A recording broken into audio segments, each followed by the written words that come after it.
राधे राधे भक्तों, आज हम शीतला माता की कहानी सुनेंगे। बोलो शीतला माता की जय। एक बुढ़िया माई थी।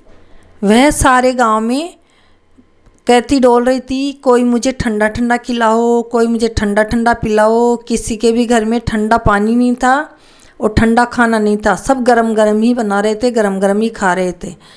तो वो घूमती घूमती पूरे गांव में डोल डाल के एक खुमारी माई के घर गई।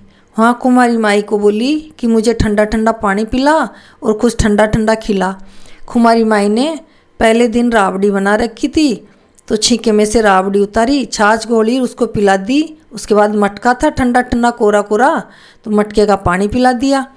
तो मटके का पानी पी के राबड़ी खा के वो तो आराम से गहरी नींद में सो गई और उसके पेट का दर्द भी ठीक हो गया। जब वो उठी तो बोली, मेरे तो पेट में स्वात हो गई, मेरे तो सारा दर्द ठीक हो गया, तूने बहुत ही अच्छा खाना खिलाया मुझे। तो वो ये कह के और उसके बोली कि मेरी सिर में जुएँ निकाल। जैसे ही खुमारी माई जुएँ निकालने बैठी तो उसके पीछे 2 आँख थी।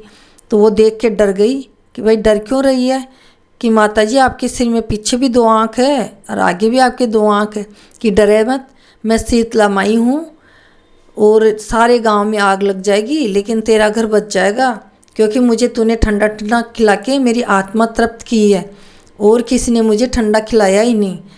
तो उस दिन क्या था, चैत्र मास का लागते ही चैत्र की अष्टमी थी। तो अब वो ये कह के चली गई, सारे गांव में आग लग गई। आग लगने के बाद में उसका बुढ़िया खुमारी का घर बच गया। तो अब सब गांव वाले भाग भाग के आए, भाई खुमारी का घर कैसे बच गया, इसके घर में आग क्यों नहीं लगी।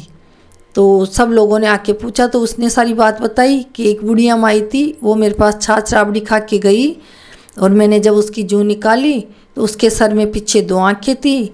तो मैंने उससे पूछा, डर गई तो वो बोली, मैं शीतला माई हूँ और तूने मुझे अच्छा तृप्त किया है, ठंडा ठंडा खिलाया, ठंडा ठंडा पिलाया है, तो इससे मैं प्रसन्न हूँ और तेरा घर बच जाएगा और सारे गांव का घर जल जाएगा। इसलिए सारे गांव में आग लग गई कि भाई कहाँ है वो बुढ़िया माई। सारे गांव के उस बुढ़िया माई के पास गए और बोले कि बुढ़िया माई ये क्या किया, इनका खुमारी माई का घर तो कैसे बच गया और हमारा घर कैसे जल गया। कि भाई सारे गांव में तुमने ताता ही ताता बना रखा था, ठंडा किसी ने भी नहीं बनाया, इसने मुझे ठंडा ठंडा पिलाया, ठंडा ठंडा खिलाया, इससे मेरी आत्मा तृप्त हो गई, तो मैं इसको आशीर्वाद दे दी। तो गांव वाले बोले कि अब हमारा क्या होगा, तो हमारा गांव कैसे वापस होए, ये तो उजड़ गया हमारा गांव, तो आबाद करने के लिए क्या करें। तो उसने बुढ़िया माई ने, शीतला माता ने कहा कि चैत्र मास में लगते ही चैत्र के होली के बाद में जो अष्टमी आती है उसको मेरी पूजा करें और ठंडा ठंडा खाना मेरे बना के चढ़ाएं और उससे पहले दिन ठंडा बना के रख लें और दूसरे दिन अष्टमी को पूजा करें और पूजा करने के बाद में मेरे भोग लगा के सब ठंडा ही खाएं। तब तो तुम्हारे सबके घर बार आबाद रहेंगे, बेटे पोते तुम्हारे सब कुछ घर में ठाट बाट रहेगा और मेरी आशीर्वाद बनी रहेगी। सब लोगों ने माता से दंडवत करके प्रणाम किया और सब अपने गांव आए तो सारा गांव आबाद मिला, वापस जैसा था वैसा हो गया। और जो खुमारी माई थी उसके खूब ठाट बाट हो गए, मैल मारने हो गए। जय हो सेठ माता, जैसा खुमारी माई को दिया वैसा सबको देना और सबके ही बेटे पोते से घर भरा पूरा रहे, जिसके बच्चे ना हो उसके बच्चे हो जाएं और सबको आशीर्वाद देना माता। इस दिन अगर जिसके भी बेटा या पोता नहीं हो तो माता रानी से आशीर्वाद मांगे और आशीर्वाद मांग के ये कहें कि अगली बार मैं तेरे इससे भी दुगना भोग लगाऊंगी, या तेरे लिए कुछ भी माता रानी के बेस वगैरह हो, जो भी कुछ हो आपकी श्रद्धा के अनुसार बोल दें तो उससे आपके ज़रूर ही बेटे पोते हो जाएंगे। तो ये सेठ माता बहुत ही मन इच्छा फल देने वाली माता है। और होली के 8 दिन बाद में, जिसको बासेड़ा बोलते हैं, उसको इसकी पूजा होती है। 1 दिन पहले से खाना बना के रख लेते हैं। जय हो शीतला माता, जैसे खुमारी माई को आपने सब कुछ दिया और जैसे सारे गांव को आपने आबाद किया वैसे सबको करना। ये कहानी कहने वाले को, सुनने वाले को, हुकारा भरने वाले को, आई को, जाई को, मेरे पियर ससुराल सो परिवार सभी को फलना। जय माता की।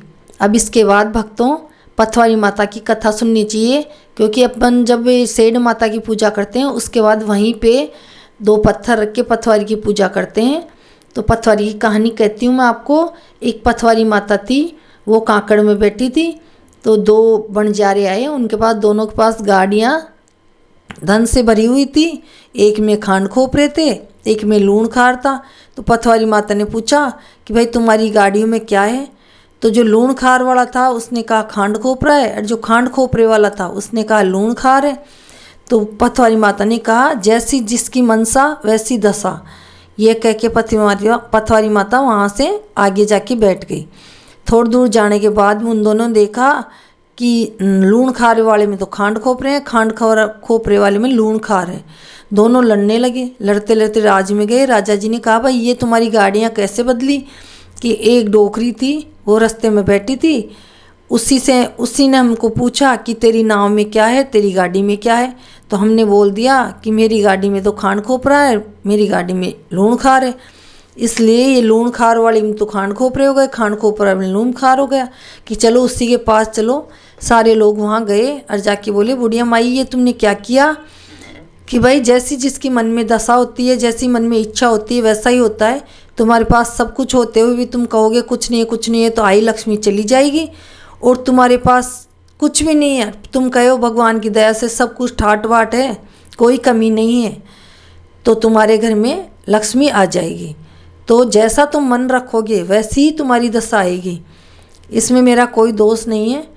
तब दोनों ने दंडवत प्रणाम किया और कहा कि अब हमारा क्या होगा? हमारी जैसी गाड़ियाँ थी वैसी कर दो। तो पथवारी माता ने कहा कि तुम्हारी गाड़ी में से एक एक चीज़ निकाल के मेरे चढ़ा दो, तुम्हारे जैसे थे वैसे रह जाएंगे। दोनों ने अपनी गाड़ी में से एक एक चीज़ निकाल के चढ़ाई। दोनों की गाड़ियों में खांड खोपरा हो गए और पथवारी माता उनको आशीर्वाद देके वहाँ से चली गई।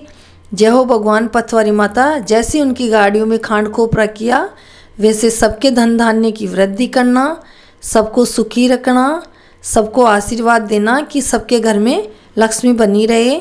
इस कहानी को सुनने वाले को, कहने वाले को, हुंकारे भरने वाले को, सभी को सुख शांति देना। ये कहानी मेरे पियर, ससुराल, आई को, जाई को सबको फलना। जय हो पथवारी माता की जय।